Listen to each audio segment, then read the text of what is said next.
Alors bonjour à tous, on vient de me donner le go pour vous souhaiter, la bienvenue. Je vois les nombres de personnes en train de croître au fur et à mesure. On atteint, plus de 130 personnes, ce soir. Bienvenue, c'est, le rendez-vous annuel du Conseil régional de l'environnement. Un événement toujours un petit peu spécial, mais encore plus cette année. J'espère que vous avez vos petits fours avec vous, votre verre de vin. Malheureusement, cette année, on ne va pas pouvoir trinquer ensemble, mais on va essayer de rendre aussi chaleureux cet événement, euh, moins humain qu'habituellement, mais tout aussi important à souligner.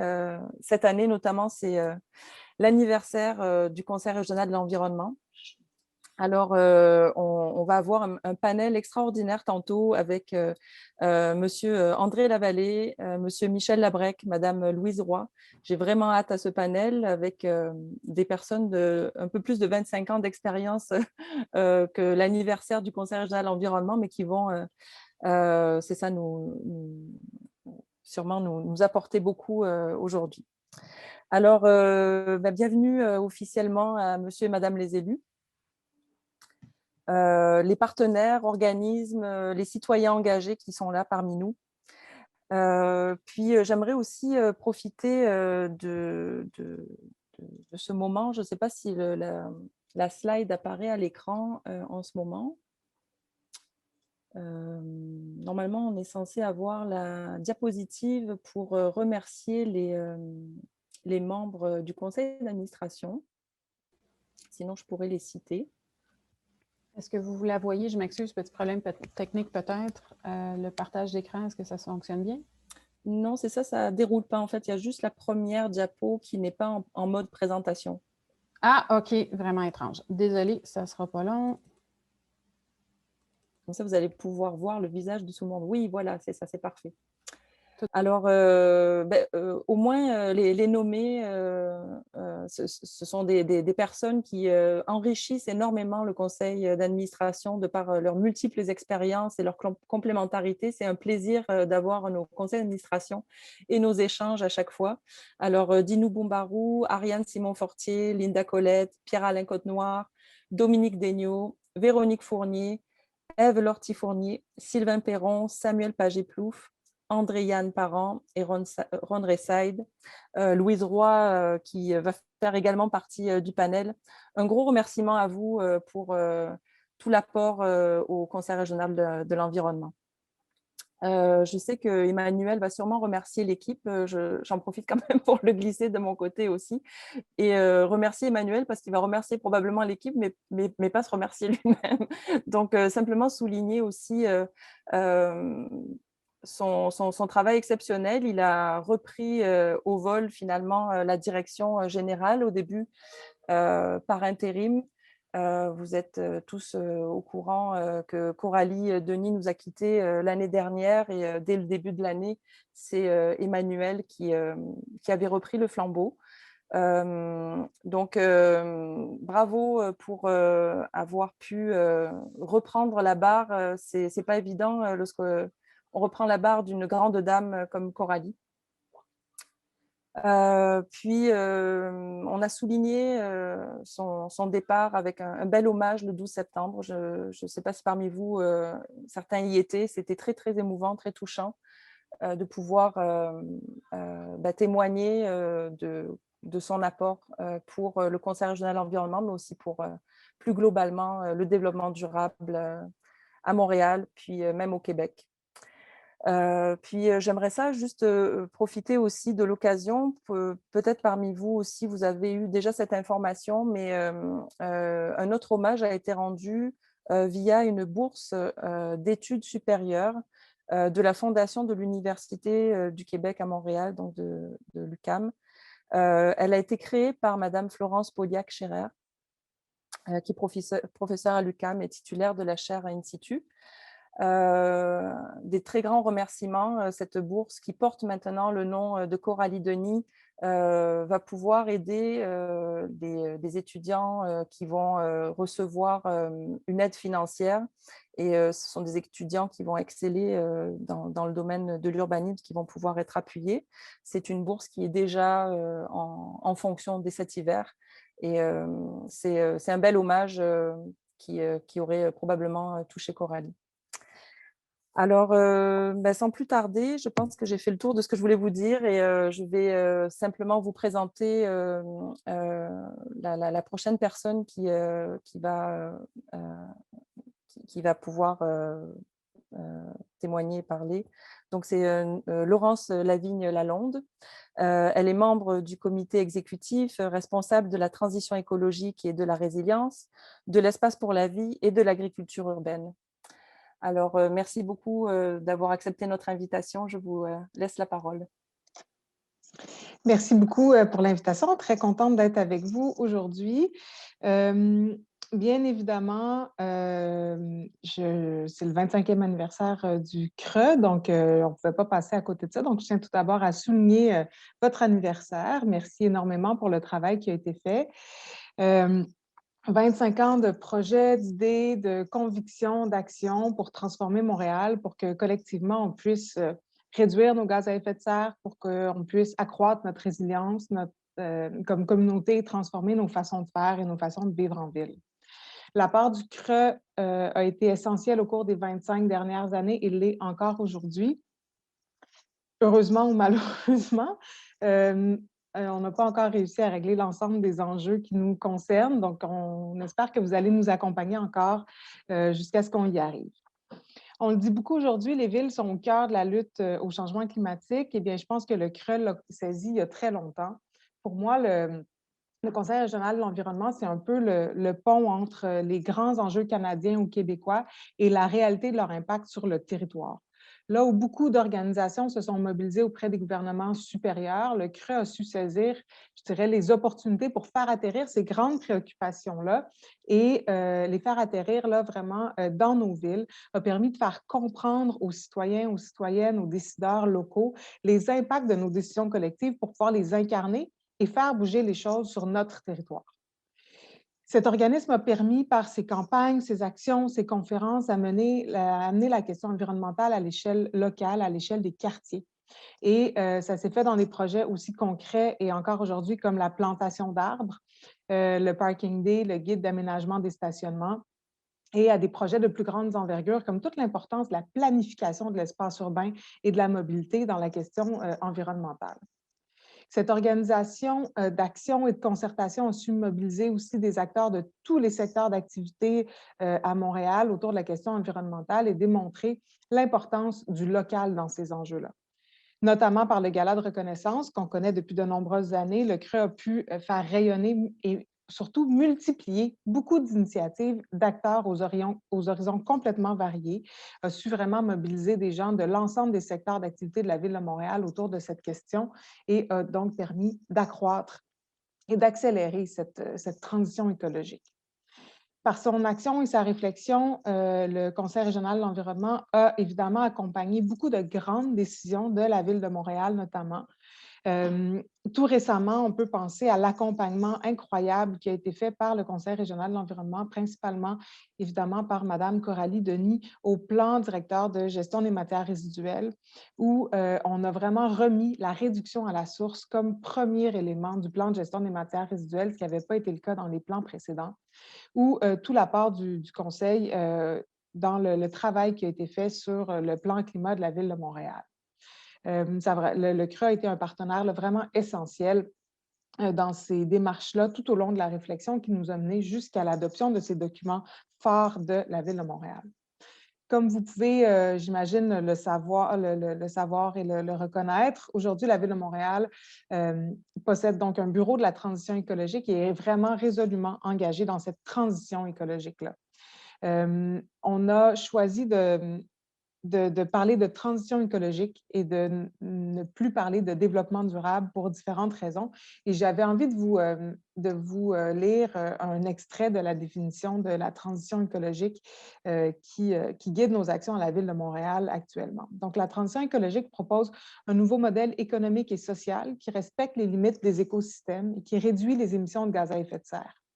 Pour la Ville de Montréal, la transition écologique passe d'abord par l'adaptation au changement climatique et la transformation radicale de notre façon de produire et de consommer des biens, ainsi que de l'énergie. La protection de la biodiversité et le renforcement de la résilience de nos écosystèmes et de notre communauté.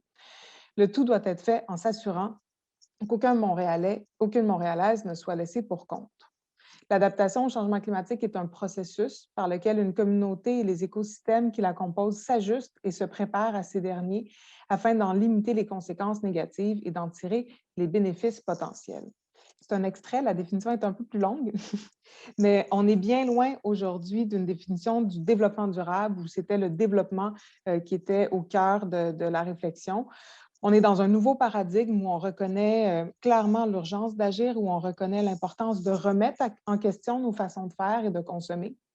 Et je suis certaine que cette évolution des façons de penser à la ville, des façons de penser de la collectivité qui adhère à cette définition est due au travail de plusieurs organisations montréalaises, dont le CRE, qui ont collectivement fait comprendre au fil du temps que le statu quo n'était pas immuable. La Ville de Montréal est résolument engagée dans cette transition écologique-là. Comme je le mentionnais, on a lancé récemment le plan de gestion des matières résiduelles, le plan climat, 2 documents qui démontrent là, toute l'ambition de la Ville de Montréal dans la transition écologique. Mais cette transition, elle est maintenant partout à la Ville, pas simplement au bureau de la transition écologique. Et on l'a vu, je crois, très concrètement dans toutes les actions qui ont vu le jour là, récemment en lien avec la relance verte de l'économie en réponse à la pandémie. Donc, une vision maintenant qui s'inscrit dans l'ensemble des activités de la Ville de Montréal, grâce justement au travail d'organisation, de militants, de citoyens qui nous ont accompagnés au fil du temps et qui nous ont fait comprendre l'importance que pouvaient jouer les grandes villes dans la question des changements climatiques. Donc, je vous invite à rester à l'affût parce qu'on a encore beaucoup de belles annonces, beaucoup de beaux projets à vous faire connaître au cours des prochains mois. Et je vous souhaite bien évidemment un bon panel et un bon 25e anniversaire. Et je vous remercie encore une fois de cette invitation. Merci. Merci Madame Lavigne-Lalonde pour ces bons mots. Puis, ça dresse un beau portrait. Puis je pense que ça montre aussi toute l'importance de cette collaboration entre la Ville de Montréal puis le CRE au fil des années. Le développement des différents projets aussi, puis l'importance de l'implication de l'ensemble de la collectivité en fait dans nos efforts de transition écologique. Je veux remercier aussi Aline et tous les membres du CA en fait pour leur soutien tout au long de l'année. En fait, on a pu compter sur un conseil d'administration très engagé, très impliqué qui nous ont aidés à traverser la tempête et cette année 2020 si particulière. Puis aussi vraiment souligner tout le soutien et toute la qualité et l'expertise de l'équipe du CRE. On est une équipe, une petite équipe, mais qui abat beaucoup de travail, une équipe soudée, une équipe résiliente, une équipe motivée aussi. Donc, Charles, Romain, Caroline, Sylvain depuis quelques mois avec nous, Blaise qui est entré en début 2020, donc avec qui on n'a pas été beaucoup en contact direct au bureau. Jamila, bien sûr, Béatrice et Nilsen, donc une superbe équipe. Je vous invite d'ailleurs à jouer au jeu essayer de les retrouver dans les caméras, dans les 80 et des participants. Donc, on ne peut pas les applaudir de vive main, je dirais, mais un grand merci. Puis c'est toujours un plaisir de travailler avec vous tous, puis avec l'ensemble du CA aussi. Je ne reviendrai pas en détail sur l'année 2020. Je pense qu'il faut aussi qu'on se garde un petit peu de contenu pour l'Assemblée générale annuelle. Donc, je ne vais pas brûler tous les punchs de 2020, mais juste quand même quelques éléments que je tenais à vous souligner. C'est sûr que ça a été une année particulière pour tout le monde. Ça nous a amené à changer, à transformer nos façons de travailler. Façon de travailler à l'interne, mais façon de travailler aussi avec nos partenaires.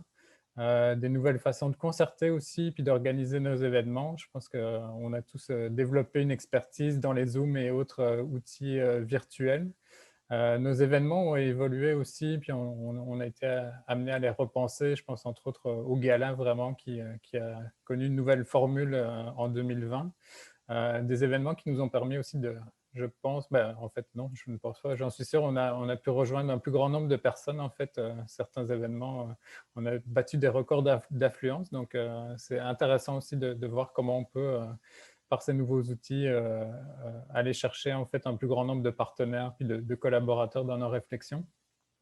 On a été bien sûr, on a poursuivi nos campagnes et nos projets. C'est sûr qu'il y a eu peut-être certains ajustements à faire tout au long de l'année, entre autres, je pense à la campagne ILO qui nous amène à être en lien avec des entreprises, des organisations qui avaient certaines urgences à régler avant de se pencher sur nos projets, mais on a quand même senti tout au long de l'année une volonté de continuer et puis de placer les actions en termes d'amélioration de la qualité des milieux de vie au cœur des interventions. Puis, bien entendu, une participation soutenue de toute l'équipe aux différentes réflexions, à de multiples comités, multiples instances de réflexion et de discussion pour justement influencer, amener l'adoption des meilleures pratiques dans plusieurs démarches de planification et plusieurs grands projets sur l'île de Montréal, puis à l'échelle de la CMM. Donc une année déjà 2020 bien remplie et une année 2021 aussi qui s'annonce très, très prometteuse, puis qui a démarré sur les chapeaux de roue. Laurence mentionnait la question de la relance verte, donc c'est sûr qu'on va être en 2021 vraiment en plein cœur de cette relance que l'on veut verte et solidaire.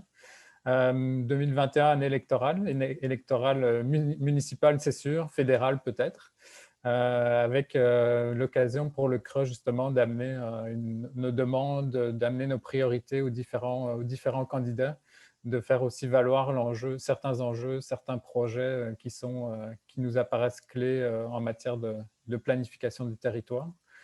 En lien avec toutes ces démarches-là aussi, plusieurs plans.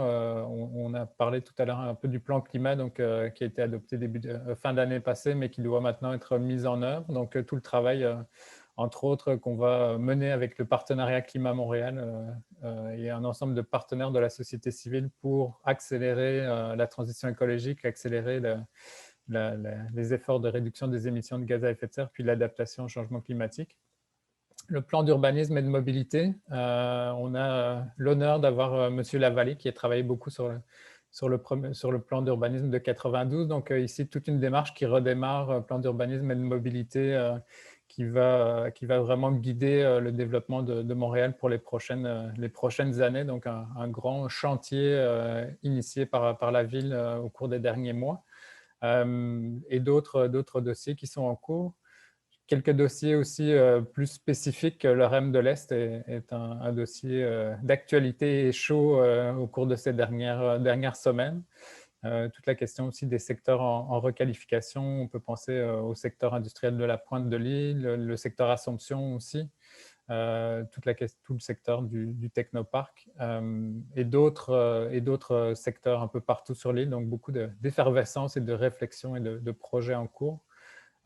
Puis la protection des milieux naturels, bien entendu, la question des golfs, entre autres, qui nous occupe beaucoup, le golfe d'Anjou, le golfe d'Orval, donc plusieurs espaces verts qui présentent un beau potentiel et sur lesquels on a une attention accrue depuis plusieurs années pour certains secteurs.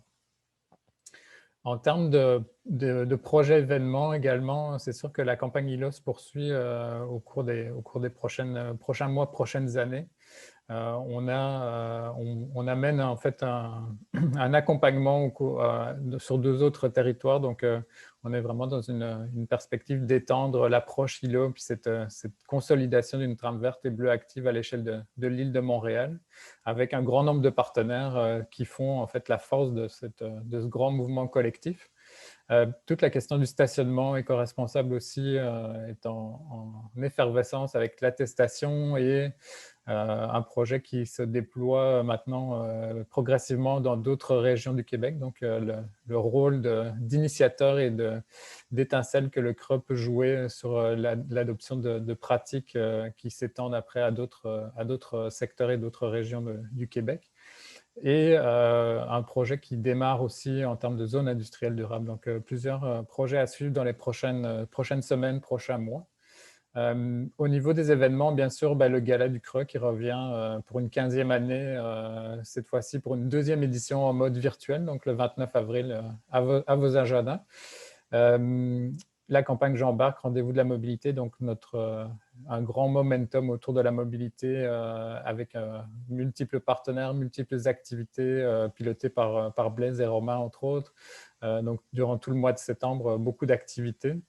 Notre AGA, bien sûr, le 3 juin, une série de conférences et de webinaires aussi au fil des mois sur une diversité de thématiques, puis l'occasion de réunir en fait nos membres partenaires pour réfléchir sur certains enjeux spécifiques, sur certains projets aussi. Donc, restez à l'affût des prochaines invitations et des prochaines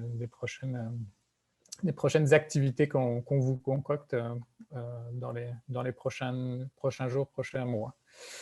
Puis, bien, comme on le mentionnait, le Creux fête ses 25 ans, donc on est très heureux de débuter les célébrations de ce 25e anniversaire aujourd'hui en ayant remâché un peu notre rendez-vous annuel et en ayant intégré ce panel de réflexion, puis qui va nous permettre de jeter un coup d'œil dans le rétroviseur, mais aussi se projeter dans l'avenir avec 3 panélistes d'exception. On est vraiment très content de pouvoir les avoir avec nous aujourd'hui.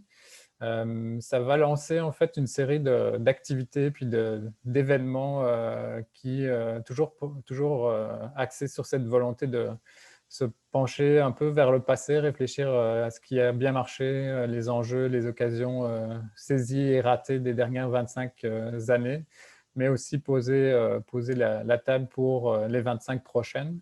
Donc, on vous a préparé en fait 5 conférences tout au long de l'année qui vont aller de la question de la gestion des matières résiduelles à la biodiversité, à l'aménagement et la mobilité. Donc, une série d'événements à venir axés sur le 25e du Creux. Et on va aussi, lors de l'AGA, lancer un encan. Donc, on a obtenu notre numéro de charité l'année passée. Donc, on va lancer un encan pour nous aider à financer nos activités et à soutenir les différentes démarches du Creux. Donc, tout cela sera précisé de façon plus détaillée lors de l'AGA au mois de juin. Donc, sans plus tarder, en fait, pour lancer le panel, je passerai la parole maintenant à Florence Ferrari, qui va être l'animatrice du panel. Florence est coordonnatrice aux communications affaires publiques de l'Ordre des urbanismes du Québec depuis 2019. C'est une ancienne journaliste qui s'intéresse de près aux enjeux d'aménagement, de mobilité et de tout ce qui touche de près ou de loin à l'environnement depuis une dizaine d'années. Donc, merci Florence d'avoir accepté notre invitation à animer ce panel. Puis d'avance, merci aussi aux 3 panélistes. On a bien hâte de vous entendre et d'échanger avec vous. Merci Emmanuel. Donc, je ne sais pas si on me voit. Oui, tout est beau. Donc, merci beaucoup. En fait, j'en profite pour souhaiter un bon 25e anniversaire au Conseil régional de l'environnement de Montréal. Merci pour l'invitation aussi. Et merci à vous toutes et tous d'être présents et de braver votre fatigue Zoom. On sait que ça commence à être un peu difficile cette année de participer à des événements de la sorte. Donc, merci beaucoup d'être avec nous. Je commencerai tout de suite, en fait, par vous rappeler, en fait, le titre de notre panel. Donc, aujourd'hui, on va parcourir le chemin des 25 dernières années là, en environnement et en aménagement urbain sur l'île de Montréal. Et pour l'occasion, comme Emmanuel le disait, on a 3 panélistes d'exception. Donc, je vais vous les présenter rapidement. Vous permettrez que pour ce moment-là, je lis un peu là, parce qu'ils ont des parcours professionnels assez denses. Donc, notre premier panéliste, c'est M. André Lavallée, qui est un acteur de longue date et un témoin privilégié du développement de Montréal. Il a consacré l'essentiel de sa carrière au développement de la métropole et aux services publics. Il a œuvré aussi bien au plan local qu'à l'échelle métropolitaine. C'est un ancien vice-président du comité exécutif de la ville et membre du conseil d'administration de la communauté métropolitaine de Montréal, ancien secrétaire général associé du gouvernement du Québec également. Il a notamment été au cœur de l'élaboration et de la mise en œuvre de plusieurs grandes politiques urbaines, dont le premier plan d'urbanisme de Montréal en 1992 et le premier plan de transport de l'agglomération en 2008. Bonjour, Monsieur Lavallée, merci d'être là.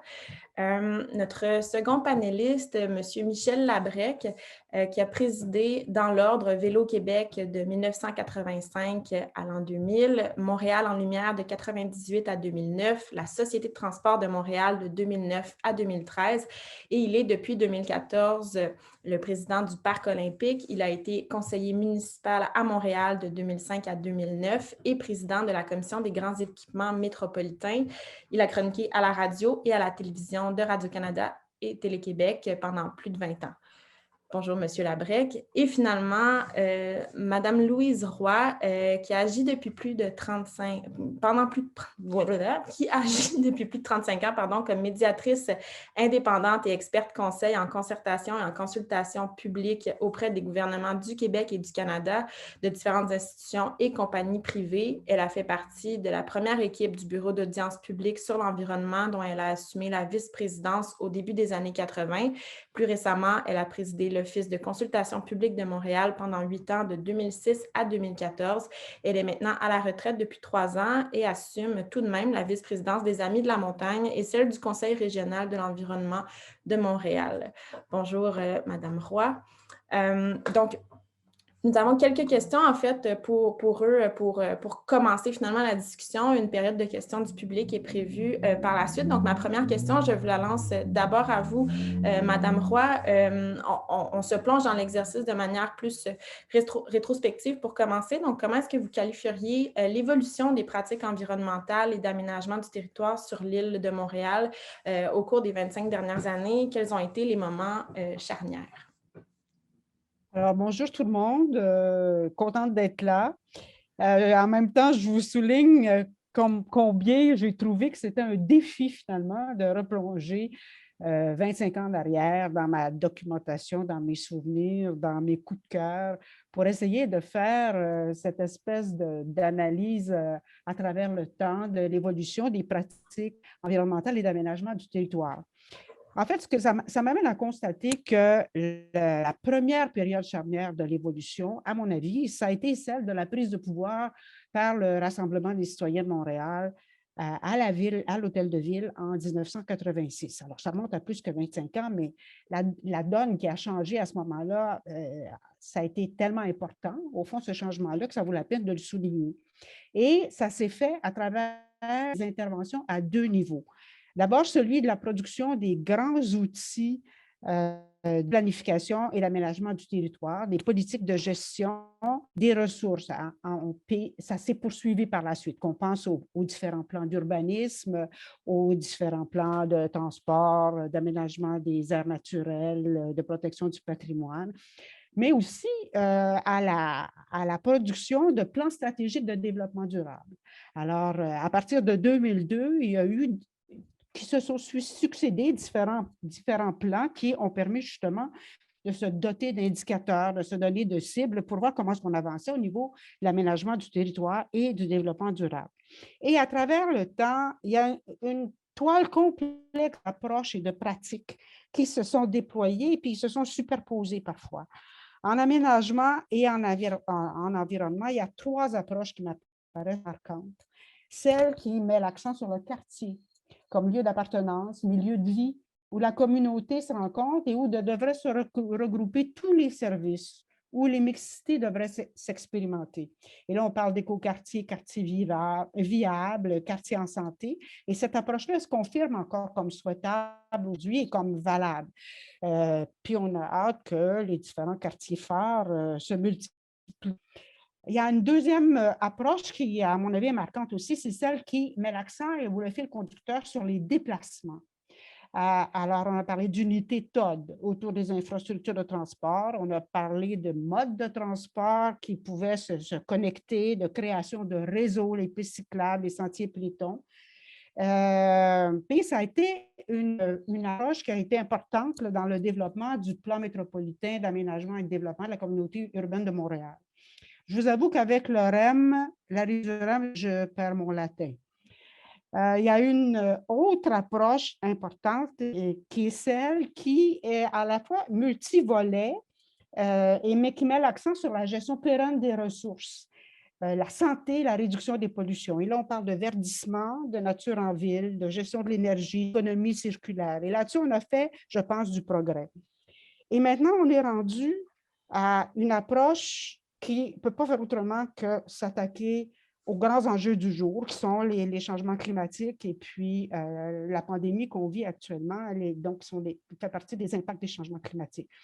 Et cette approche-là, elle essaie de ramasser les pratiques autour de la résolution des problèmes urbains, la réduction des gaz à effet de serre, la qualité de l'air, les îlots de chaleur.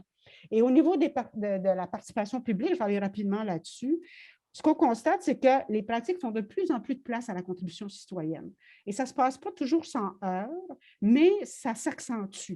D'abord, en aval, une participation citoyenne qui arrivait à la fin des projets et maintenant de plus en plus en amont. Et ces pratiques-là sont caractérisées de participation publique par certains rapprochements entre les experts, avec les promoteurs et à différents niveaux d'exercice. Et ils font appel à une plus grande participation, une mobilisation à différentes échelles. Et elles vont passer par des processus codés où on va prendre l'opinion des citoyens de manière systématique ou par des processus qui sont plus variés, plus diversifiés et qui se produisent à différentes étapes.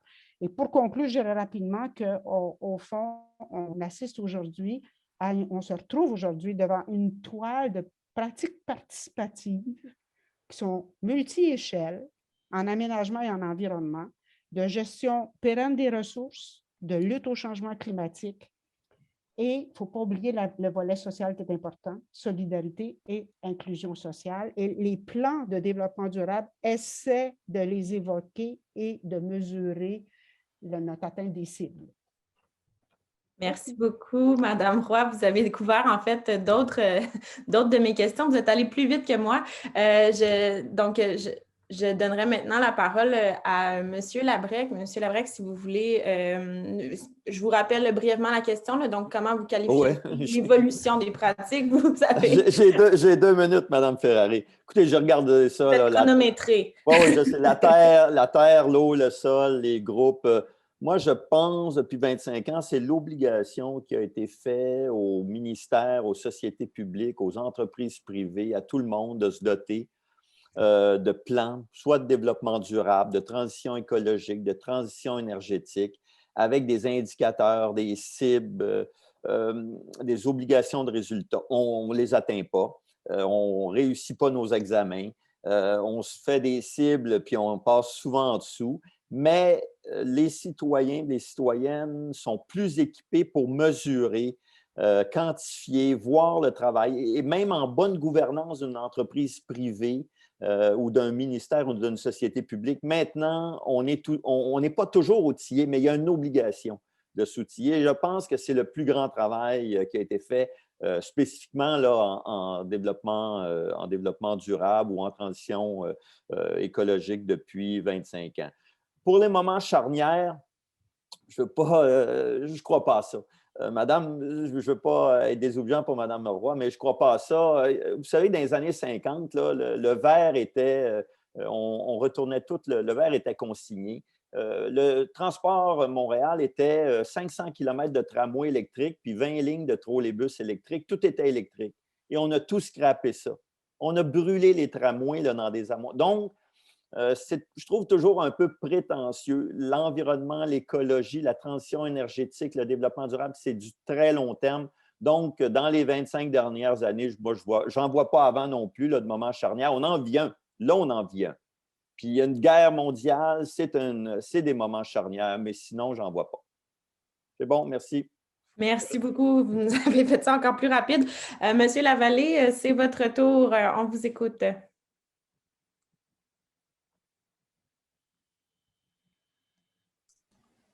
Monsieur Lavallée. Ça va, on est là? Oui. Donc, merci beaucoup. Je vais contredire un petit peu mon ami Michel. Un quart de siècle en 2 minutes, tout un défi. Je pense qu'il y a des moments charnières quand même en termes concrets, en termes pratiques. Oui, il y a des pratiques antérieures qui ont été abandonnées, mais il y a aussi parfois de nouvelles étapes qui sont franchies. Je vous propose, entre autres, comme le soulignait Louise tantôt, le bilan environnemental méconnu du Rassemblement des citoyennes et des citoyennes de Montréal et de l'administration de Jean Doré, dont je faisais partie. Le premier plan d'urbanisme de 92, la fin de l'enfouissement des déchets organiques dans la carrière Miron, la fermeture de l'incinérateur des carrières, l'introduction de la collecte sélective à Montréal, la place faite au vélo, la création de places publiques et ainsi de suite. Il faudra en parler plus longtemps, mais je pense qu'il y a eu un changement de paradigme qui s'est installé à ce moment-là. Je pense aussi à l'importante mobilisation qui a eu cours autour du premier plan de transport qu'on a adopté en 2008, puis aux nombreuses réalisations qui en ont découlé, en particulier du côté de la Société de transport de Montréal. Suite au plan, mais aussi suite au leadership de Michel Labrec, le transport en commun a connu en 2011 un record historique d'achalandage de plus de 400 millions d'usagers, ce qui a imprimé une tendance qui, à mon avis, ne s'est pas démentie ou presque depuis son fait fi de la pandémie. Donc, on peut aussi parler de moment charnière, Michel. Malheureusement, la vie est faite de haut et de bas. Au cours du dernier quart de siècle, on a été très durement rattrapé par le manque d'entretien des infrastructures routières et j'ajouterais leur conception complètement inadéquate. Pensez à Champlain, au pont Mercier, à l'échangeur de Turcot, au tunnel La Fontaine, au paralume de la 720 et bientôt au boulevard métropolitain.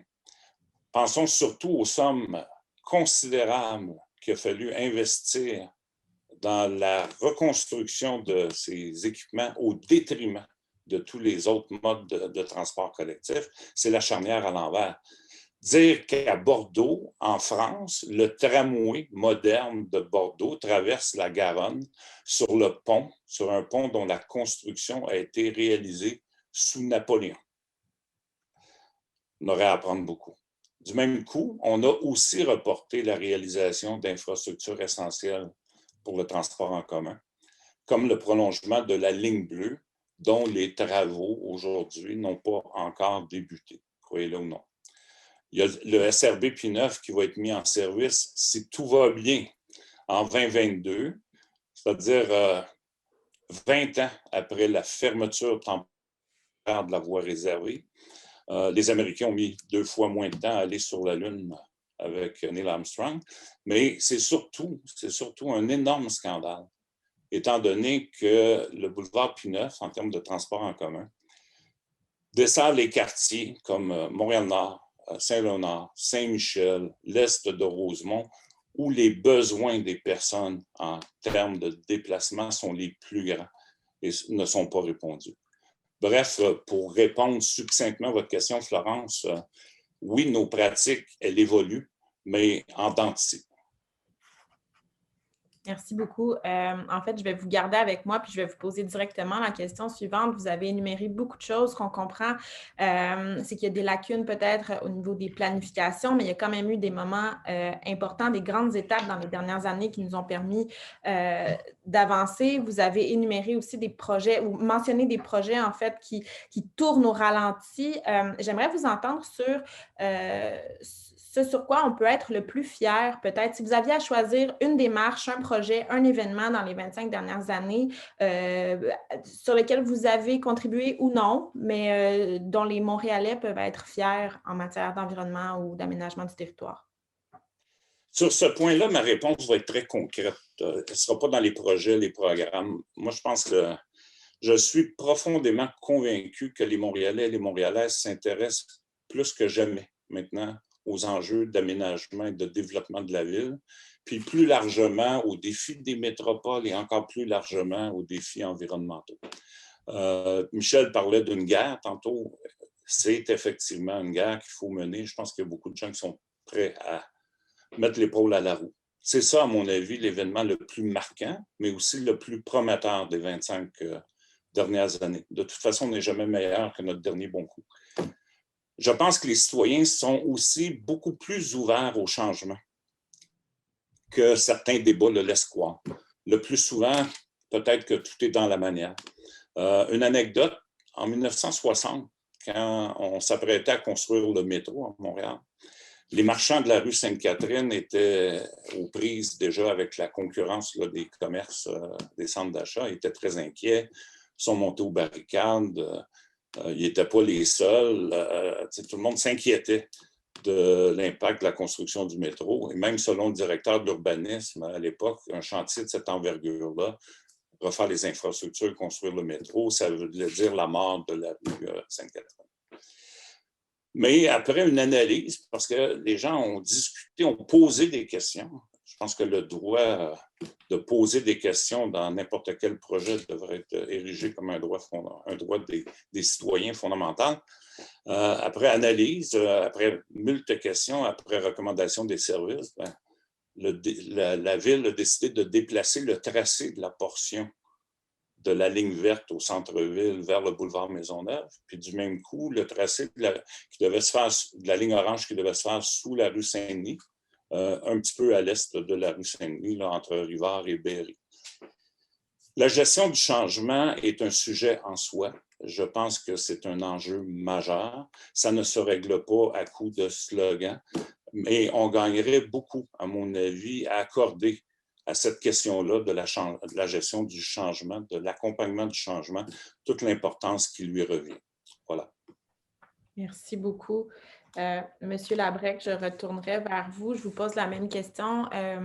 De quoi est-ce qu'on peut être fier qui s'est passé dans les 25 dernières années? Bon, je vais tirer la couverture de mon côté, mais c'est parce que ça me permet d'expliquer une chose. Si j'avais été dans une salle là, ou en visioconférence, ça n'aurait pas été le cas, là, quand j'avais 20 ans, 24 ans, puis quelqu'un de mon âge à 60 était venu lui dire oh, le bicycle, c'est un jouet pour enfants. Si vous voulez faire la Hollande d'Amérique, déménager en Hollande, bon, je serais sorti de la salle, j'aurais dit vieux con ou vieux mononcle. Mais j'en reviens pas. C'est 50 ans de travail, mais c'est très motivant pour tout le monde, surtout les plus jeunes, de se dire j'épouse une cause, ou j'ai des idées, ou j'épouse un mouvement, ou je suis convaincu par rapport à l'environnement, à la transition écologique. Je suis convaincu. Et ça prend beaucoup de pédagogie, beaucoup d'étapes, beaucoup d'efforts, de conviction, d'explication, mais ça donne des résultats. Et je n'en reviens pas que dans les quartiers centraux, on ait 5, 10, 15% de la répartition modale en vélo. Le projet qu'André a piloté de Bixi, ça aurait été impensable. Comme ça a levé. Donc, ça, pour moi, c'est un bel exemple qu'on peut prendre pour montrer qu'on peut faire dans un pays nordique, dans une ville nordique, faire quelque chose. Donc, on peut en prendre plein. Ça prend des efforts, ça prend des groupes de pression, ça prend des élus ouverts, ça prend des entreprises. Mais moi, je prendrais cet exemple-là. Et l'autre, c'est qu'il faut répéter, sans cesse répéter, que les Montréalais sont les citoyens et les citoyennes d'Amérique du Nord qui se déplacent le plus en transport public. Le plus, 200 quelques déplacements par personne, y compris ceux qui se déplacent pas en transport public. Azur qui est arrivé, des voitures extraordinaires pour les 50 prochaines années. Donc, en mobilité, on n'est pas... Il y a des affaires moins, mais en mobilité, pour moi, et en vélo, j'en reviens carrément pas. Le vélo l'hiver, le rêve qui a été inauguré, je me promène là-dessus, j'en reviens pas. Pour moi, c'est un gros, gros plus. Même la mobilité a beaucoup plus de place, même dans le discours public, en fait, depuis quelques années. Là, on voit vraiment les choses changer à ce niveau-là. Madame Roy, je vous pose à vous aussi la question de quoi peut-on être fier? Vous en avez parlé tantôt, mais je vous invite à vous reprêter à l'exercice. Alors, écoutez, moi, je suis d'accord avec M. Labrec sur la question du réseau cyclable et le projet Bixi.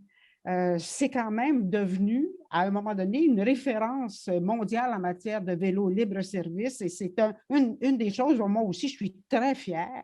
Et je regardais les statistiques, là, en 25 ans, Montréal puis là, je suis arrêtée en 2015. Montréal a quadruplé le nombre de kilomètres de voies cyclables et probablement qu'on est rendu maintenant plus à 5 ou 6 fois le nombre de kilomètres de voies cyclables. Je trouve qu'on devrait faire un effort du côté des piétons, par contre. Maintenant, les trajets pour les piétons, les réseaux piétonniers, ça manque. Et ça devrait nous qui avons conçu le Bixi, qui avons fait des pistes cyclables, on devrait être capable maintenant de faire en sorte que le piéton ait aussi ses découvertes à faire à travers des réseaux. Une autre des choses, la deuxième chose dont je suis quant à moi très fière, c'est le réseau des grands parcs montréalais. Les parcs nature, les parcs de quartier, même si je trouve qu'il n'y en a pas encore assez, mais le réseau des grands parcs montréalais et les protections qu'on a accordées au Mont-Royal au cours des 25 dernières années, avec ce que ça veut dire comme maintenant îlot de nature en ville, comme lieu de ressourcement, comme lieu de rencontre, c'est extrêmement important. Et là, vous me pardonnerez moi aussi de parler à partir de mon expérience très personnelle, c'est à travers les 8 années que j'ai passées à l'Office de consultation publique et les projets qu'on a étudiés, toute cette question-là des espaces verts à proximité, qu'il y ait des espaces verts auxquels les gens peuvent avoir accès à pied, c'est extrêmement important dans l'évaluation que les gens font de la qualité de vie en ville. Voilà. Merci beaucoup. Puis encore une fois, vous allez toujours un peu plus vite que moi avec les questions.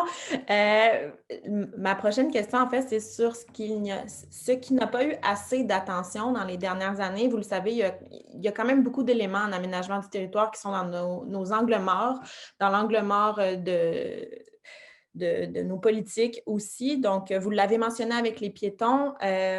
Si vous voulez élaborer un peu là-dessus, je vous invite à le faire, mais est-ce qu'il y a autre chose, sinon, qui aurait dû être sur notre radar davantage au cours des 25 dernières années? Oh oui, moi, j'en ai plusieurs, mais je vais me réduire, je vais me limiter quand même à mentionner qu'effectivement, on parle actuellement, on met le paquet beaucoup sur la réduction des gaz à effet de serre, puis c'est extrêmement important. On l'a fait du côté de la mobilité, mais je pense qu'il y a encore beaucoup à faire du côté des bâtiments. De ce côté-là, il y a de l'énergie à mettre et puis il y a des gains à faire. Et du côté de la gestion des matières résiduelles, et notamment l'extension du compostage. Ça, c'est un premier bloc. Et le deuxième bloc, je reviens sur le verdissement. Verdir, encore verdir. Et la réduction des îlots de chaleur. Le verdissement des stationnements, la réduction des îlots de chaleur, finalement, avec tous les moyens possibles et impossibles. Et aussi, dans cette veine-là, toute la question de la protection des berges. Hein, on disait il y a longtemps, on vit sur une île puis on ne s'en rend pas compte. Mais c'est encore vrai. Et donc, les écosystèmes bleus vers leur mise en valeur avec fenêtre sur le fleuve, à mon sens, on l'a raté, celle-là. La protection du paysage montréalais, des paysages identitaires et des vues. Ça aussi, on est passé à côté. Et particulièrement de la montagne vers le centre-ville et aussi du centre-ville vers la montagne. Et deux autres choses rapidement. Le logement abordable et éco-responsable. Quand on parle d'éco-quartier, ça aussi, on en a beaucoup parlé, mais quels sont les exemples phares qu'on peut donner d'éco-quartiers qui sont déjà là à Montréal et auxquels on peut se référer? Et je reviens à quelque chose qu'André Lavallée mentionnait tout à l'heure, la gestion du changement. Moi, je pense qu'aussi, on ne s'est pas assez attardé à éventuellement penser éventuellement un programme d'éducation citoyenne qui irait vers le changement des comportements, qui permettrait aux citoyens de s'engager finalement dans des modifications d'attitudes et de comportements qui permettraient justement d'aller vers des comportements urbains plus responsables, plus sensibles à la gestion pérenne des ressources et puis qui permettraient d'aller vers la transition écologique encore plus facilement. Voilà. Merci. Merci beaucoup. Monsieur Labrec, à votre tour, à quoi on aurait dû donner plus d'attention selon vous? Je rebondis sur ce que Mme Roy vient de dire. Vous savez, les gens n'aiment pas se faire la morale, sermonner, vous polluer, tout ça, ils n'aiment pas ça. Et les petits gestes, là, un petit geste à la fois, là, vous savez, là, soyons sérieux, là, les Québécois, c'est 1/1000 de la population mondiale. Là. Les petits gestes, là, vous en faites des millions, puis il y a un gars qui arrive et qui scrape d'un coup. Donc, on a beaucoup de sensibilisation, d'information, d'éducation à faire auprès des citoyens pour qu'ils cheminent et qu'ils disent oui. faire venir une brosse à dents en bambou de l'autre bout de la planète en livré dans une boîte de carton, là, puis penser qu'il y a quelque chose qui ne marche pas. Fait que ça, c'est l'obligation qu'on a quand on est un élu, quand on est un acteur ou une actrice de changement, d'expliquer, de réexpliquer, d'expliquer ce qui porte, ce qui ne porte pas, ce qui est accessoire, ce qui est anecdotique. Fait que ça, je pense qu'on n'a pas, on a encore beaucoup de travail. Et je pense qu'on n'a pas fait assez, il faut en faire plus, parce qu'on ne fait pas changer une société en y tordant le bras. Les gens se rebutent. Et donc, il y a plein de façons de faire. Il y a des façons par des exemples positifs, par des résultats positifs, par des oppositions entre des oxymorons. Place de stationnement écologique, pour moi, c'est un oxymore, mais peu importe. Fait que pour moi, c'est le mot-clé éducation, sensibilisation, information, conviction, beaucoup, beaucoup. Il y a beaucoup d'éléments dans votre réponse qui vont ouvrir la porte à la question suivante, mais juste avant, on va aller vers M. Lavallée. M. Lavallée, encore une fois, la même question. Qu'est-ce qui est passé sous notre radar? Vers quoi on aurait dû braquer les projecteurs dans les dernières années? Écoutez, on se chicane souvent à Montréal. On l'a vu au cours de l'été, par exemple, l'aménagement de certains pistes cyclables, des places de stationnement, tout ça. Je ne reprendrai pas ce que Michel a dit, mais pour moi, il y a un problème important qui est ailleurs. Je le dis souvent, je le répète, je vais radoter encore une fois, l'éléphant dans la pièce, c'est l'étalement urbain. De 1986 à 2017, je ne vais pas vous noyer de chiffres, là, mais la population de la région de Montréal a augmenté d'1 million de personnes. Mais la population de l'île est demeurée stable à 2 millions. Conséquemment, là, 1+1, c'est la population des banlieues et des couronnes qui a doublé. Et cette population-là dépasse maintenant celle de toute l'île de Montréal. C'est une tendance qui est très loin de se résorber parce qu'on assiste là, tout à coup, au nom de toutes sortes de principes et même au nom du développement de TOD, c'est-à-dire de zones aménagées autour du transport en commun, on assiste à l'émergence un peu partout de pôles commerciaux résidentiels. Les vieux centres commerciaux décident tout à coup de construire 10 000 logements à 30, 40, 50 minutes de Montréal. Et peut-être que la pandémie, je ne le souhaite pas, mais peut-être que la pandémie et même le REM vont encore accélérer ce mouvement-là. L'étalement, je pense qu'on le sait tous, là, ça occasionne des coûts absolument injustifiables au plan économique, au plan social, au plan environnemental, dans un contexte où les ressources financières dont on dispose collectivement, tout le monde ensemble, suffisent même pas à maintenir l'existant. Les écoles à Montréal, l'eau est plombée, les écoles sont moisies, etc. Pendant ce temps-là, on est obligé de courir partout dans le Québec construire des nouvelles écoles parce qu'il y a une nouvelle population qui s'ajoute suite à un nouveau développement. Je crains beaucoup aussi pour les conséquences financières de ce développement-là pour la Ville de Montréal. Parce que la Ville de Montréal, c'est là que se concentrent toutes les demandes. C'est là où se concentrent aussi toutes les populations en besoin, parce que par définition, c'est une ville extraordinaire. Les ressources sont là. Tu vas là où sont les ressources, que ce soit en itinérance, en logement ou en développement économique. On a parlé beaucoup du PMAD. Ça a permis pour un certain temps de civiliser l'étalement urbain à l'intérieur de périmètres urbains reconnus, de ralentir certaines demandes de dézonage, de ralentir la disparition de boisés, de terres humides.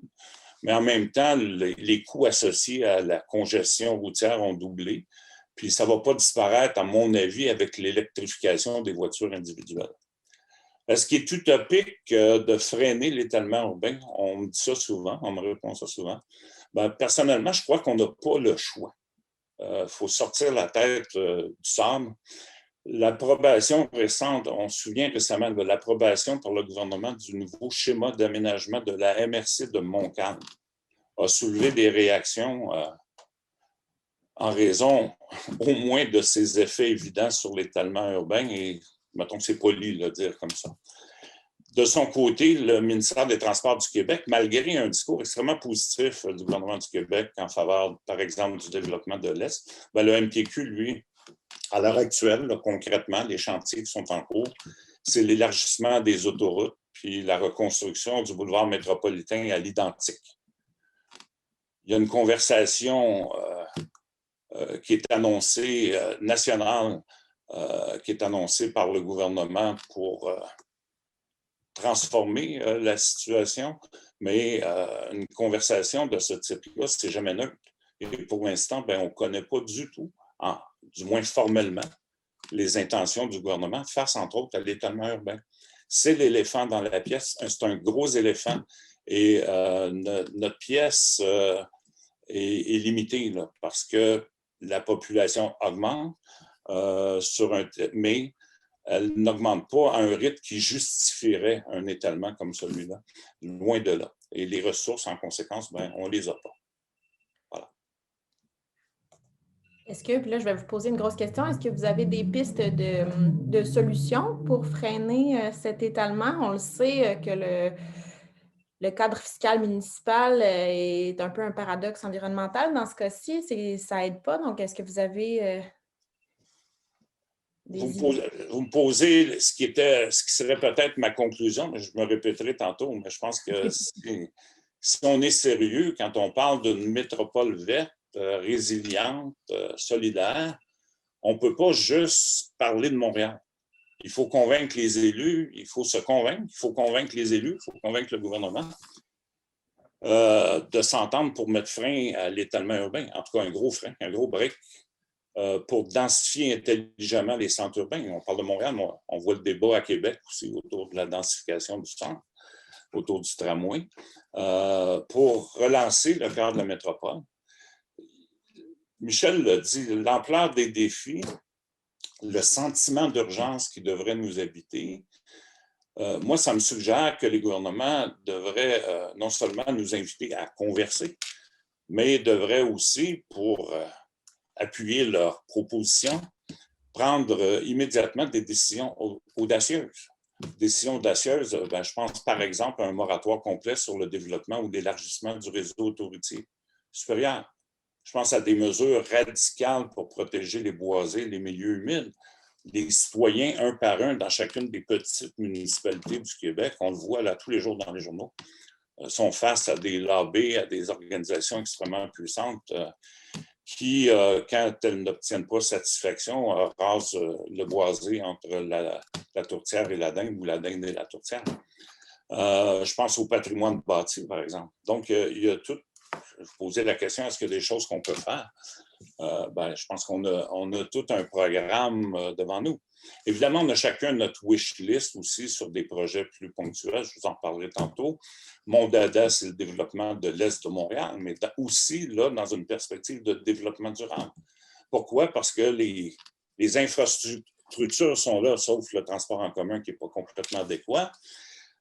L'Est de Montréal, c'est le quart de l'île en termes de territoire.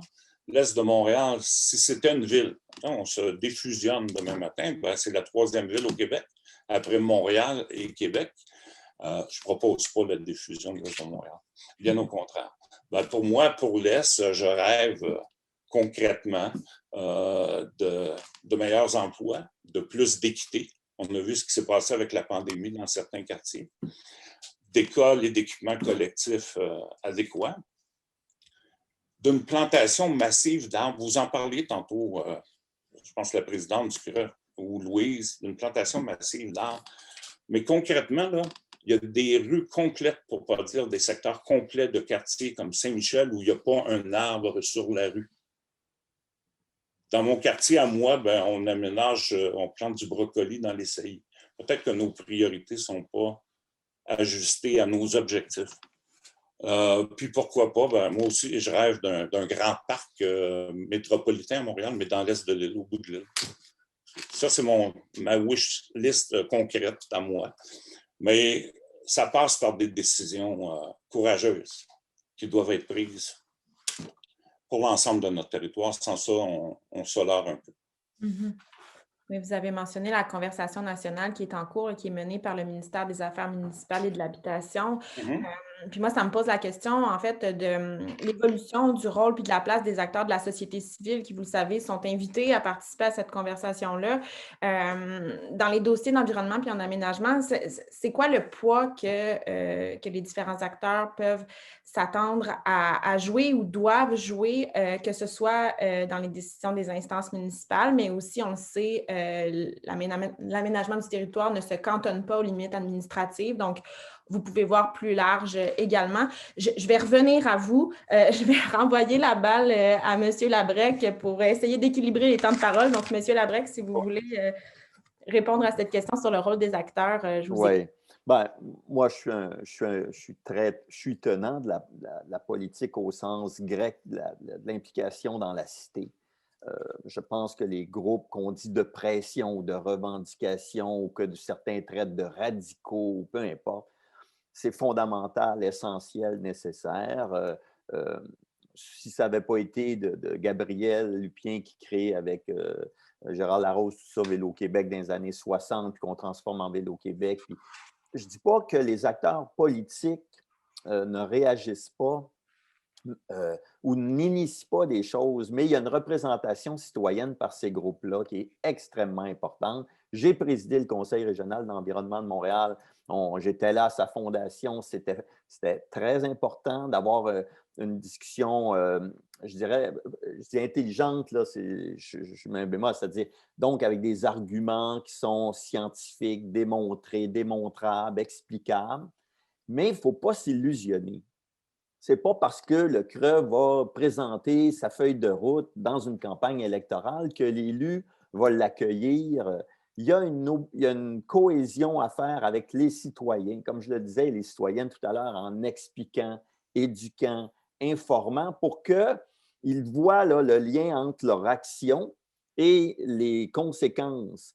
Oui, je suis pour l'environnement, mais et conséquemment, les groupes, quand ils revendiquent, quand ils se présentent au nom de leur association, bien, il faut qu'ils fassent une démarche aussi envers les élus, mais envers les citoyens. Je pense que donc le rôle, il est double, toujours d'aller chercher de l'adhésion, d'aller chercher de la coalition, d'aller chercher des partenaires. Je termine avec ça. André parlait de l'étalement urbain.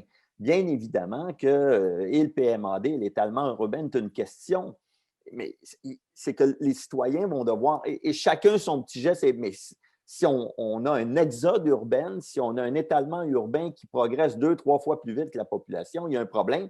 Et donc, la discussion, l'information, l'éducation que les groupes font envers les citoyens est très importante. Il y a des politiques publiques, puis il y a des grands gestes à faire, c'est clair, mais cette partie-là, et moi, je suis un fervent de toute la société civile organisée pour faire ce travail-là. Merci beaucoup. Madame Roy, à votre tour, votre travail au sein de l'ECPM, d'ailleurs, devrait nous donner un regard assez intéressant là-dessus. Je serais curieuse de voir aussi comment ces rôles-là et cette place-là a évolué au fil du temps également.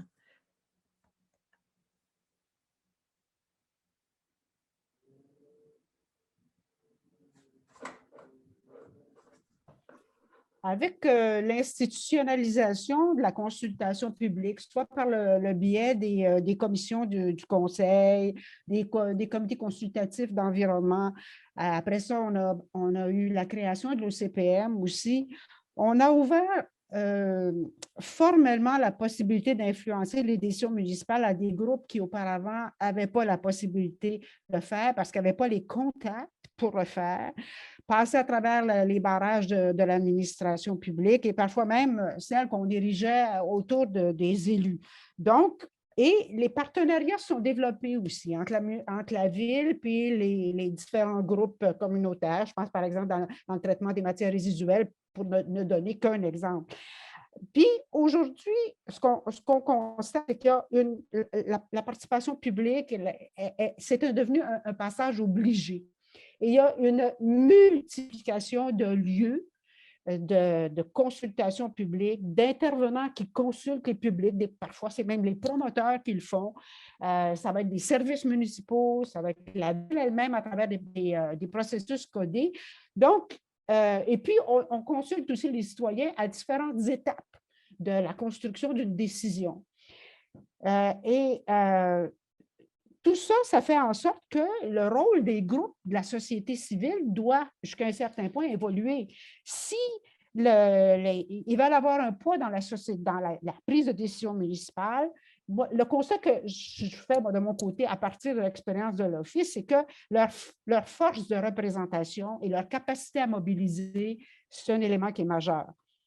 Leur réseau, leur capacité à convaincre, c'est un autre élément majeur. Leur crédibilité dans leur champ d'expertise. Souvent, on va les chercher comme experts. Mais il faut que... Donc, celui qui est le plus crédible, celui qui a une niche claire et qui est fort là-dedans, on va aller le chercher.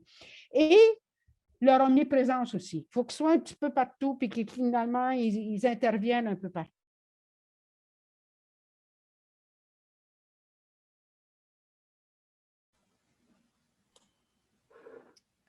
Madame Roy, oui. Oh, j'arrive.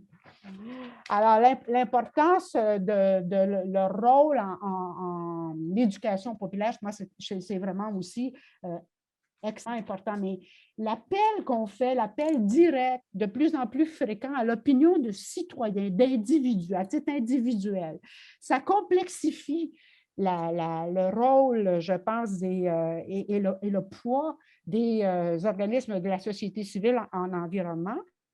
Parce qu'à un moment donné, on ne sait plus trop comment mesurer les consensus, à qui donner l'importance dans la prise de position sur des controverses ou sur des projets donnés, quand il faut opposer ou quand il faut mettre en parallèle le résultat, par exemple, d'un processus organisé et le cumul des points de vue qu'on aura obtenus à différentes étapes et par différents intervenants qui contribuent à bâtir, à élaborer un projet ou à présenter le résultat. Donc, c'est devenu plus compliqué tout ça. Il y a une ingénierie sociale là-dedans qui devient plus complexe et il faut être capable de distinguer ceux qui peuvent débattre d'un projet par rapport à des valeurs, par rapport à des grandes orientations d'aménagement du territoire ou de gestion des ressources, de la réaction qui est tout à fait normale des citoyens qui est en fonction de leur intérêt personnel. Voilà. Mm-hmm. Oui, tout en essayant d'être le plus possible représentatif, inclusif, aller chercher l'ensemble des groupes de la société civile. C'est effectivement tout un défi. Monsieur Lavallée, je vous ai coupé l'herbe sous les pieds tout à l'heure quand on est repassé à cette question-là. Donc, je vous retends le micro. Comment est-ce qu'on a vu évoluer le rôle et la place des acteurs de la société civile? Puis, quel doit être ce rôle aussi là, en matière d'aménagement et d'environnement? C'est une excellente question. Juste en passant, je pense qu'il faudrait faire un autre débat juste sur les points soulevés par Louise sur la consultation. Là.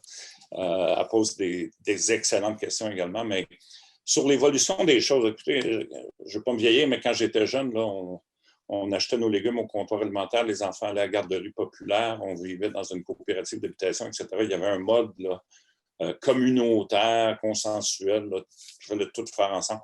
Je pense que le rôle des acteurs a évolué. Les approches, les mobilisations sont souvent moins collectives, beaucoup plus individuelles, plus entrepreneuriales également. On soumet des projets, on demande des subventions, et souvent d'une portée plus locale, comme, j'ajouterais, comme le disait Louise, les trop nombreuses consultations parfois.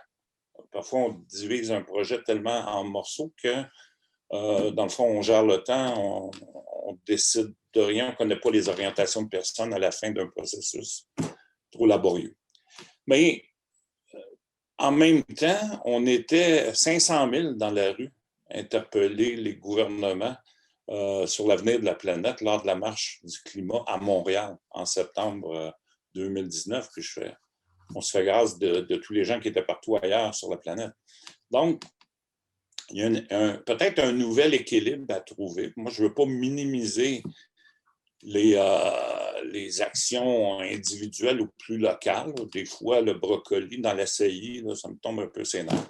Mais au-delà de ça, sérieusement, je pense qu'il faut s'inscrire de plus en plus dans une discussion générale et collective sur l'avenir de la métropole. Il faut augmenter, dans le fond, notre ambition par rapport au débat qui est nécessaire. Il y a le plan climat de la ville qui constitue sans doute une avancée en ce sens-là, mais qui est un peu passé inaperçu. La pandémie oblige. Là, à l'automne, les gens avaient beaucoup d'autres préoccupations, mais il y a une pierre qui est posée.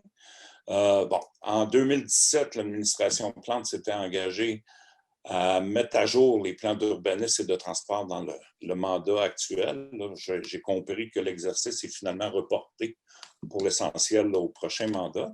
Je pense qu'il y a là une belle occasion de nous asseoir ensemble dans les 2 prochaines années pour réfléchir collectivement à l'avenir de la métropole. Un plan d'urbanisme et de mobilité, à mon avis, c'est pas rien. C'est un contrat social. C'est un contrat qui lie pour des années à venir. En principe, la ville, les gouvernements, les partenaires privés, communautaires et l'ensemble de la population. Partant de ça, je pense que moi, j'en appelle sur cette question-là précisément à un important débat démocratique à Montréal, ouvert, public. J'en appelle à la participation active et pas seulement formelle des acteurs. On ne peut pas juste empiler nos listes, il faut en débattre. Il faut, à la fin de l'exercice, être capable éventuellement de prioriser également. Il faut que le CRE, que tous les organismes qui représentent les différents quartiers, mais il faut aussi que les membres du conseil municipal soient présents, et ça à chacune des étapes, du début à la fin. C'est la même approche, à mon avis, qui devrait s'appliquer à tous les grands projets majeurs et structurants. J'écoutais un chroniqueur ce matin à la radio s'inquiéter, pour ne pas dire s'insurger, du fait que des chroniqueurs, des citoyens, des comités de citoyens, des groupes environnementaux posent des questions sur le REM dans l'Est de Montréal, puis en appelaient à une espèce d'insurrection contre l'absence de leadership. Il me semble qu'il y a de la place aussi pour discuter quand on veut prendre les meilleures discussions dans l'intérêt public. Donc oui, ça a évolué. Je pense qu'il faut se projeter un peu plus en avant, prendre des questions peut-être un peu plus larges. Un éléphant, ça se mange une bouchée à la fois, mais dans le cas de l'étalement urbain, on pourrait en prendre une coupe ensemble. Merci beaucoup. Je pense qu'effectivement, comme vous dites, on pourrait avoir un débat sur les consultations publiques. Là, entre autres, je retiens cette fatigue générale puis la multiplication des consultations publiques, mais pour le meilleur et pour le pire, en fait. Avant de poser ma dernière question, en fait, à nos panélistes, je vous rappelle que c'est possible de poser des questions dans la section clavardage. Vous êtes invités, en fait, à nous les soumettre, puis on va pouvoir leur poser en live. Dernière question. Donc, M. Labrec, vous l'avez commencé, M. Lavallée, pardon, vous avez commencé tout à l'heure à rêver finalement de l'avenir. Donc, qu'est-ce que vous espérez voir en environnement et en aménagement sur l'île de Montréal pour le futur? Vous avez parlé du plan d'urbanisme et de mobilité qui doit être un contrat social. Donc, je comprends que c'est une belle pierre d'assise. Donc, quoi d'autre? Ouais. Je ne suis pas avec vous. Bon, je suis revenu. Juste préciser que pour moi, un plan, ce n'est pas juste du papier. D'ailleurs, j'ai ressorti pour notre rencontre le plan de 92, les orientations et les stratégies du plan d'urbanisme. Mais un plan, c'est d'abord une vision, c'est des orientations, mais ça doit aussi se décliner dans des projets concrets, dans des priorités également, dans du livrable, dans des critères aussi de performance. Pourquoi on choisit un projet plutôt qu'un autre? Parce qu'il profite davantage à la collectivité. Bon, ça, c'est pour le plan. Je vous ai parlé de ma wish list, c'est-à-dire que l'Est de Montréal, c'est vraiment une question de développement durable. Ben oui, ça coûte moins cher de développer à Longueuil, déménager la Molson ou développer à l'extérieur de l'île jusqu'à Saint-Sauveur ou Mont-Laurier parce que les terrains sont contaminés dans l'Est de Montréal, etc. Mais faut faire les calculs comme il se doit. Quelqu'un qui s'en va vivre à l'extérieur, souvent, il va être subventionné de toutes les façons par les gouvernements pour aller vivre à l'extérieur parce qu'à Montréal, on paie très cher d'ailleurs à l'heure actuelle pour la réfection du boulevard P9 et l'aménagement du SRB là, sur P9. À Laval, là, les prolongements des ponts et des grandes avenues qui sont à Montréal, c'est des autoroutes. C'est le gouvernement qui paye. C'est nos taxes collectivement qui payent pour la 640, pour la 440. C'est le gouvernement également, c'est-à-dire nos taxes collectives qui payent pour le déneigement de ces grandes artères. Puis là, on veut nous en rajouter dans l'axe de la 19, par exemple, après le pont Papineau. Quand tout ce monde-là va arriver sur une autoroute à Montréal, au coin de Papineau et Henri Bourassa, bonne chance. Donc, il y a une réflexion qui doit être très concrète et qui doit solliciter de la part des gouvernements, pas seulement de conversation, mais des gestes audacieux. Je veux en profiter de ma conclusion, en quelque sorte, pour dire que personnellement, il y a quelque chose auquel je crois beaucoup, c'est quand le développement de notre territoire est porté par des entreprises d'économie sociale, par des entreprises, peut-être même dans certains cas, dans des entreprises privées, mais d'intérêt collectif. Je pense à des projets que vous connaissez bien, je pense. Incertec, réparation, production d'ordinateurs. Communauto, projet privé d'intérêt public. Bixi, on en a beaucoup parlé. Celui qui a acheté la partie internationale de Bixi pour des raisons qui, selon moi, la vente n'a pas été justifiée, selon moi, mais peu importe. Mais celui qui a acheté ça, il est mort de rire. Là. Il est partout dans le monde. Je n'avais pas d'action dans Bixi. Mes filles me demandent pourquoi. Cyclochrome, le boulot vert, le Technopolingus, le nouveau projet Colibri pour la livraison de colis au centre-ville et ailleurs. Je pense à l'apport exceptionnel du mouvement communautaire en habitation. Je pense à la Sauverdi qui plante un arbre à la fois, mais beaucoup à chaque année. On a une magnifique expertise ici pour développer des projets durables qui répondent à la fois à des projets locaux, sont accessibles à la population générale, puis sont même exportables à l'international. Puis en plus, jusqu'à récemment, étaient appuyés par des groupes comme les corporations de développement économique communautaire local, qui n'ont plus le mandat d'accompagner ces projets-là, mais qui devraient l'avoir, selon moi. Si on parle d'enjeux pour une prochaine élection, à mon avis, ça, c'est un enjeu important. Pour le reste, plus globalement, je vous l'ai dit tantôt, ça va être encore une fois ma conclusion. Oui, il faut des conversations, mais il faut des gestes audacieux. On ne peut pas juste jaser de l'avenir, converser parce que des fois, on a l'impression, l'annonce de la conversation nationale, je présume de la bonne foi de tout le monde, m'est arrivé 2 semaines après la crise là, de la MRC Montcalm. J'imagine que vous êtes plusieurs à savoir Saint-Alexis, Saint-Jacques, de la Chigan, tout ça, là, mais on est dans la vraie campagne québécoise. Là, à Saint-Alexis, tu as une église, 2 écoles, le marchand général, puis la petite ligne, puis la grande ligne, puis une route de travers. Et là, on annonce qu'on va dézoner ça, qu'on va construire dans les boisés, tout ça. Ça ne fait pas sérieux. Donc, moi, je suis prêt à converser en masse, à jaser en masse, mais pas juste à déposer des listes de prières. Il faut un échange de bons procédés, donc des décisions. Il y a un groupe de citoyens de toutes les régions du Québec récemment qui écrivaient sur les boisés en disant on n'est pas capable seul. Ça prend un moratoire sur la coupe des boisés et la destruction des milieux humides. C'est une décision facile à prendre, me semble. Voilà, c'est ça ma conclusion. Oui, mais ce que j'entends beaucoup dans ce que vous dites, c'est que ça prend de l'exemplarité aussi. Que Hey, ça vienne d'en haut et que ça percole jusqu'en bas. J'aimerais ça qualifier le mot exemplarité, c'est-à-dire parce que il n'y a rien qui est neutre dans la vie. Donc, on peut parler d'exemplarité, mais il y a des visions derrière les exemples.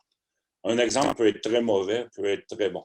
Moi, je pense que ça prend des décisions qui nous indiquent qu'on veut un changement qui tient compte des véritables défis auxquels on est confronté, dont on parle depuis 35-40 minutes. Tout à fait, merci. Je tends maintenant le micro à Madame Roy. Si vous vous projetez, qu'est-ce que vous espérez voir en environnement puis en aménagement sur l'île de Montréal? Peut-être nous rêver un peu. Alors, écoutez, moi, j'y vais très concrètement pour commencer en disant que j'espère voir des éco-quartiers, des éco-communautés inclusives qui font place à la nature. On a besoin d'une ville qui consolide ses écosystèmes social, environnemental, économique en les reliant. Mais, et c'est mon deuxième point, on a besoin aussi d'une ville qui s'organise pour résister aux chocs qui nous guettent. Et on le voit avec la lutte avec les changements climatiques, puis on le voit actuellement avec la pandémie. Moi, je pense qu'il va falloir justement, dans la foulée de ce qui nous est arrivé à l'occasion de la pandémie, penser nos approches urbaines et essayer de vérifier jusqu'à quel point on peut.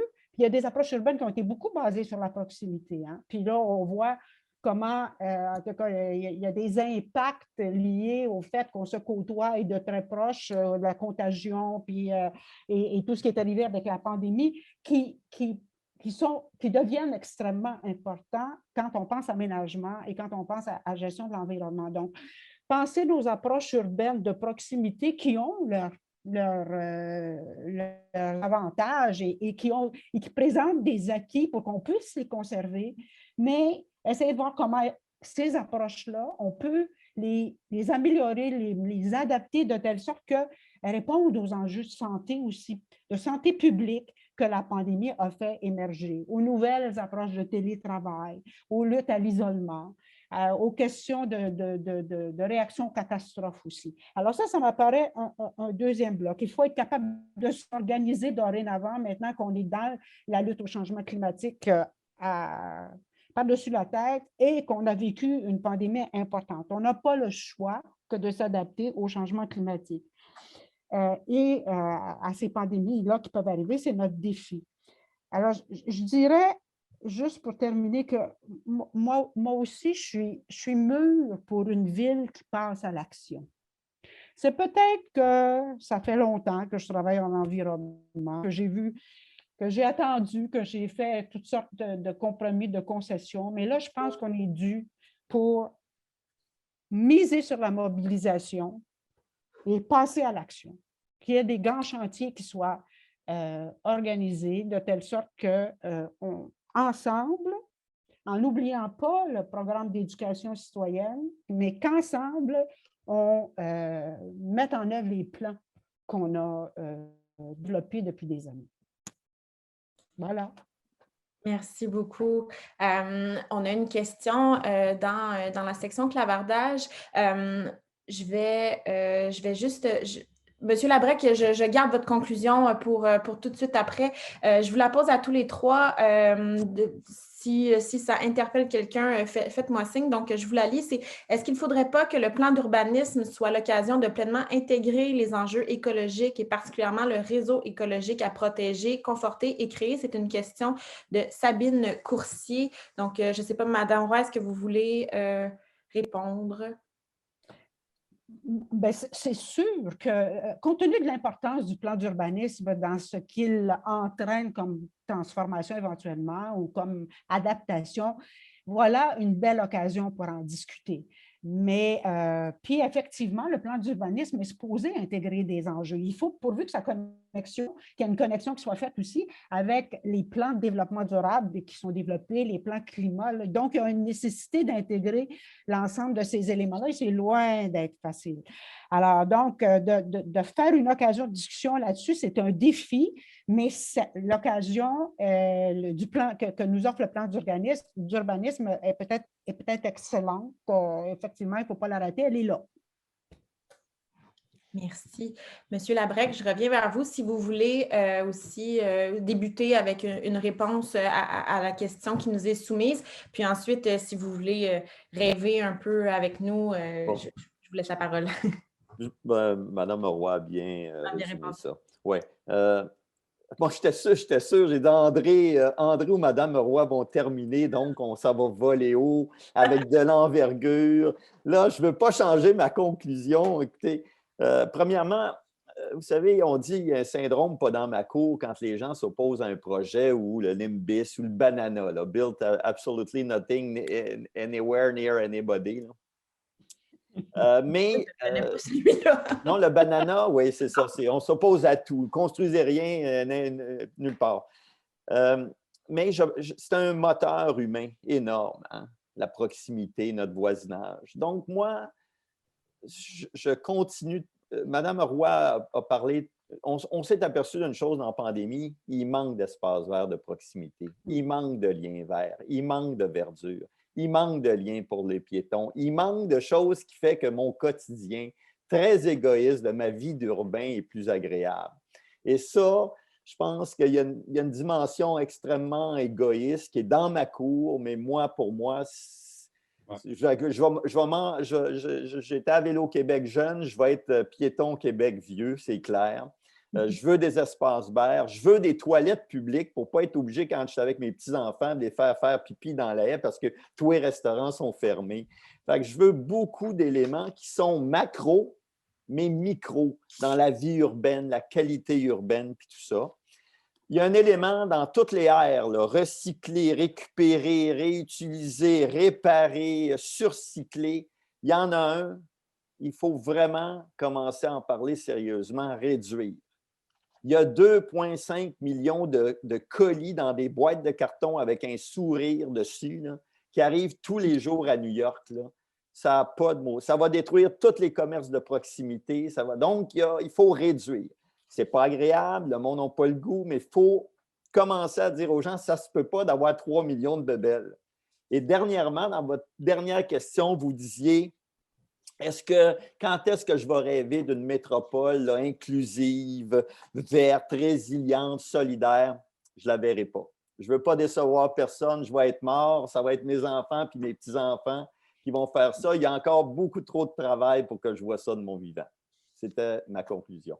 Votre conclusion est très réaliste, mais et elle nous laisse beaucoup de travail à faire, mais quand même, il y a quelque chose de... Il faut être optimiste, c'est ça qu'on se dit. On a encore une question dans la section clavardage. On va dépasser un peu d'ailleurs, mais on vous invite encore une fois, si vous en avez, n'hésitez pas. On a vraiment des panélistes qui sont très, très généreux, qui sont super intéressants. Donc, n'hésitez pas si vous avez des questions à leur poser, on leur transmet. La question qu'on a actuellement de Patricia Clermont, c'est « Pensez-vous que les mobilisations citoyennes peuvent s'articuler pour à la fois influencer les administrations municipales pour des villes véritablement plus résilientes et pour les aider à influencer à leur tour le gouvernement du Québec actuel? Voyez-vous un vrai potentiel? » Écoutez, si vous permettez, j'aimerais ça revenir d'un package deal, excusez l'anglicisme, sur les deux questions. Si un plan d'urbanisme n'intègre pas en 2023 les questions écologiques, on oublie ça, ce n'est pas un bon plan, on le met aux poubelles. C'est fondamental. Et c'est concret aussi. On parle d'un plan, mais il faut je rejoins Michel là-dessus, il ne faut pas juste parler de slogan. Une des conséquences des études qui ont mené à l'adoption du plan d'urbanisme en 92, c'est qu'on a arrêté, là j'ouvre les guillemets, de domper toute la neige ramassée dans les rues de Montréal, dans le fleuve Saint-Laurent, à partir du pont de la Concorde ou de la promenade Belle-Rive. On a aménagé plutôt le parc de la promenade Belle-Rive. C'est un exemple. En 92 aussi, avec le regretté Jean Descaries, là, qui est un urbaniste émérite là, à Montréal, on avait rédigé un atlas des quartiers en déficit d'espace vert à Montréal. Donc, moi, quand je pense au plan d'urbanisme à venir, je ne pense pas beaucoup, Louise, tu me le pardonneras, à l'arrimage de tous les plans. Je pense à un chantier où on se demande collectivement c'est quoi qu'on veut faire pour changer la ville, pour transformer la ville. Puis, on sort toutes les études. Moi, j'invite la Ville de Montréal à rendre public là, sur son site Internet toutes les études à classe de parcs en déficit, de quartiers en déficit d'espace vert, etc., parce que j'espère qu'on ne fera pas toutes les mêmes études. Il faut surtout s'entendre sur des priorités. Par rapport à la deuxième question, est-ce que le citoyen peut appuyer ou les mobilisations citoyennes peuvent appuyer la Ville qui va pouvoir convaincre le gouvernement? Ben, moi, je pense que plus on va être plus on va trouver des bonnes pistes ensemble à Montréal, mieux on va être équipé pour ne pas se laisser imposer des choix par le gouvernement. On l'a vu, là, il y a eu des discussions pendant plusieurs années sur l'avenir des commissions scolaires. La ville d'un bord, la commission scolaire de l'autre, les gens ne s'entendaient pas. On n'était pas capable de s'entendre même sur les terrains pour construire des écoles dans des quartiers particulièrement en difficulté comme Saint-Michel. Ben, un jour, le gouvernement a tranché, plus de commissions scolaires, des administrations locales, etc. Et la ville et les commissions scolaires, je pense qu'on s'ennuie aujourd'hui d'avoir des discussions de proximité. On a essayé de gérer l'ouverture ou la fermeture des écoles en temps de pandémie à partir de Québec. C'est un petit peu plus compliqué. Donc, il faut trouver il faut cerner mieux nos objectifs, puis on va être plus convaincant, puis on se laissera moins imposer des décisions venues d'ailleurs ou venues de trop loin. Merci beaucoup, M. Lavallée. C'est une bonne conclusion. En fait, vous revendiquez aussi en même temps que Montréal puisse se saisir de son rôle de métropole. Donc, merci beaucoup. Montréal, on ne le répète pas assez, Montréal, c'est la métropole du Québec, là. Et malheureusement, il y a un flou extraordinaire qui existe. De plus en plus, on parle de la ville de Montréal. On parle moins des responsabilités réelles ou morales de la ville. C'est peut-être pas dans la compétence de la ville de Montréal de s'occuper de telle ou telle question, mais ça s'en occupe pas. On va être les premiers à blâmer le maire, la mairesse, etc.